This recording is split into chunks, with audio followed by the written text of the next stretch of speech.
শুরুতে জানিয়ে দেব মৃত্যুর মিছিল যেন থামছেই না। ইসরায়েলের হামলায় ১২০ ফিলিস্তিনি নিহত। জানিয়ে দেব রাশিয়ার তেল পাচ্ছে উত্তর কোরিয়া, বিনিময়ে চলছে অস্ত্র ও সৈন্য সরবরাহ। এরপরে জানিয়ে দেব ইরানের সন্ত্রাস বিরোধী অভিযানে নিহত ২৬। সর্বশেষ রয়েছে লেবাননে স্থল হামলার লক্ষ্য অর্জন থেকে অনেক দূরে রয়েছে ইসরায়েল। গাজায় মৃত্যুর মিছিল যেন থামছেই না, ইসরায়েলের হামলায় ১২০ ফিলিস্তিনি নিহত। ফিলিস্তিনের অবরুদ্ধ গাজা উপত্যকায় ইসরায়েলি সেনাদের বিমান হামলায় আরও তীব্র আকার ধারণ করছে। গত ২ দিনে এই ভয়াবহ হামলায় কমপক্ষে ১২০ ফিলিস্তিনি নিহত হয়েছেন।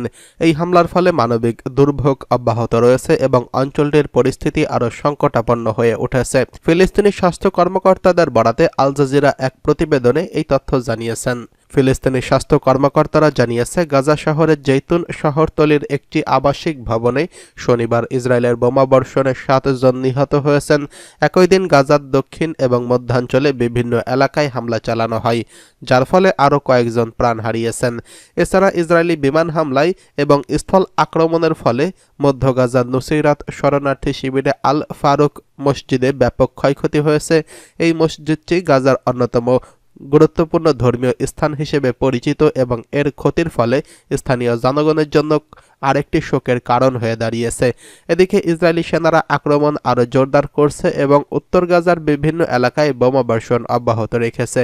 এমনকি একটি হাসপাতালের আংশিক অংশেও হামলা চালানো হয়, যেখানে বহু শ্রমিক আহত হয়েছেন। কামাল আদওয়ান হাসপাতালের পরিচালক হুসাম আবু সুফিয়ান এক বিবৃতিতে জানিয়েছেন, ইসরায়েলি বাহিনীর হাসপাতালের জরুরি বিভাগের প্রবেশদ্বার, আঙিনা, বৈদ্যুতিক জেনারেটর এবং হাসপাতালের গেটওয়েগুলোকে কয়েকবার লক্ষ্যবস্তু করেছে। এই হামলায় ১২ জন চিকিৎসক, নার্স এবং প্রশাসনিক কর্মী আহত হয়েছেন। বিশ্বব্যাপী মানবাধিকার সংস্থা এবং আন্তর্জাতিক মহল এই সহিংসতার তীব্রতা এবং এর ফলে মানুষের মধ্যে সৃষ্ট বিপর্যয়ের প্রতি গভীর উদ্বেগ প্রকাশ করছেন। গাজায় জনগণের জন্য জরুরি মানবিক সহায়তা পৌঁছানো অত্যন্ত জরুরি হয়ে পড়েছে, কিন্তু অব্যাহত বোমাবর্ষণ এবং আক্রমণ পরিস্থিতিকে আরও জটিল করে তুলছে। গাজার মানুষের কাছে শান্তির, নিরাপত্তা এবং সহানুভূতির প্রতীক হয়ে দাঁড়ানোর প্রয়োজনীয়তার আরও তীব্র হয়ে উঠেছে। আন্তর্জাতিক সমাজকে তাদের দায়বদ্ধতা এবং মানবিক চাহিদাগুলো পূরণের জন্য একত্রিত হতে হবে। বেসামরিক নাগরিকদের নিরাপত্তা ও অধিকার রক্ষা করা এখন একান্ত জরুরি। এই সংকটের শান্তিপূর্ণ সমাধানই মানবতার জন্য একটি অবিচ্ছেদ্য দায়িত্ব।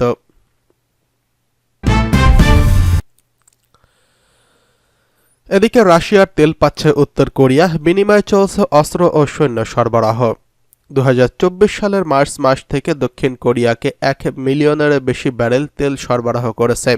যুক্তরাজ্য ভিত্তিক গবেষণা প্রতিষ্ঠান ওপেন সোর্স সেন্টার এই দাবি করছেন। স্যাটেলাইট চিত্র বিশ্লেষণের মাধ্যমে এই তথ্য উদ্ঘাটিত হয়েছে। তেল সরবরাহের বিনিময়ে উত্তর কোরিয়া রাশিয়াকে ইউক্রেন যুদ্ধে ব্যবহারের জন্য অস্ত্র ও সৈন্য সরবরাহ করছে।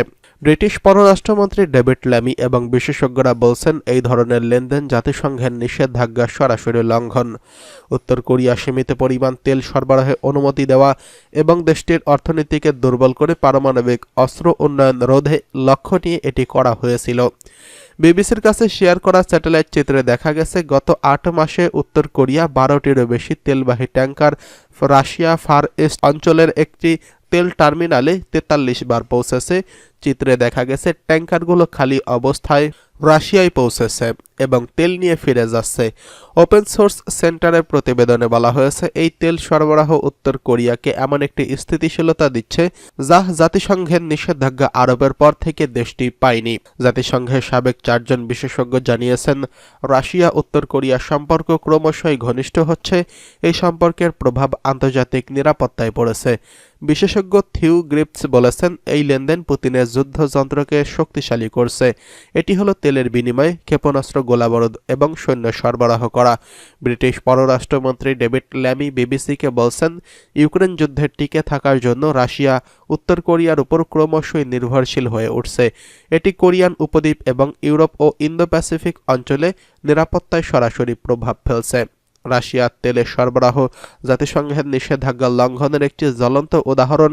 এই নিষেধাজ্ঞা অনুযায়ী উত্তর কোরিয়া বছরে সর্বোচ্চ ৫ লাখ ব্যারেল পরিশোধিত তেল পেতে পারে, যা দেশটির প্রকৃত চাহিদার তুলনায় অনেক কম। তবে চুক্তির মাধ্যমে রাশিয়া ও উত্তর কোরিয়া নিষেধাজ্ঞা উপেক্ষা করে নিজেদের স্বার্থ সিদ্ধি করছে। বিশেষজ্ঞরা সতর্ক করেছেন, এই লেনদেন শুধু রাশিয়া উত্তর কোরিয়ার সম্পর্ককে জোরদার করছে না, বরং ইউক্রেন যুদ্ধ ও বৈশ্বিক নিরাপত্তায় ব্যাপক মারাত্মক প্রভাব ফেলছে। আন্তর্জাতিক সম্প্রদায়ের কাছে এটি উদ্বেগের বিষয় হয়ে দাঁড়িয়েছে।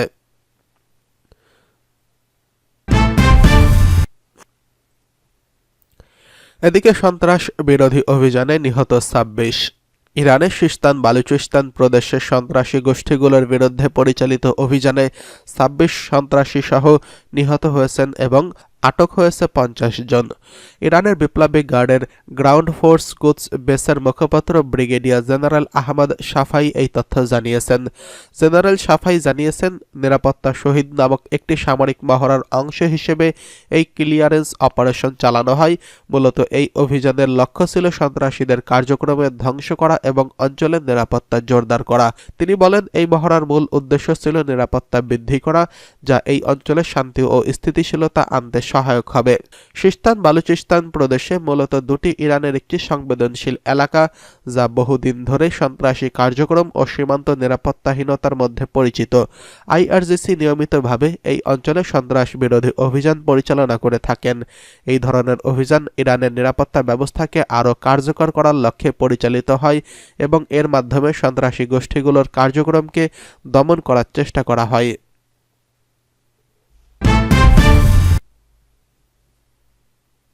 লেবাননে স্থল হামলার লক্ষ্য অর্জন থেকে অনেক দূরে রয়েছে ইসরায়েল।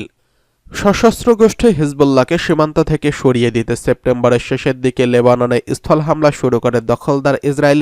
তাদের লক্ষ্য ছিল লিটানি নদীর দক্ষিণ দিক থেকে লেবাননের সীমান্ত পর্যন্ত ৫০০ স্কয়ার কিলোমিটার অঞ্চল নিয়ন্ত্রণে নেওয়া। তবে দখলদার সেনারা এই লক্ষ্যের ধারে কাছেও নেই বলে জানিয়েছেন সামরিক বিশ্লেষক এলিজাহ ম্যাগনিয়ার। কাতার ভিত্তিক সংবাদ মাধ্যম আল জাজিরাকে তিনি বলেছেন, ইসরায়েলি সেনারা সীমান্তের কাছে খিয়াম শহরে সুবিধা করতে পারছে না। তারা পশ্চিম প্রান্ত থেকে ঢোকার চেষ্টা করছেন, কারণ উপকূলের পার্শ্ববর্তী সড়ক এবং নৌবাহিনীর সঙ্গে প্রবেশের চেষ্টা করলে তারা বেশি সুরক্ষা পাবে।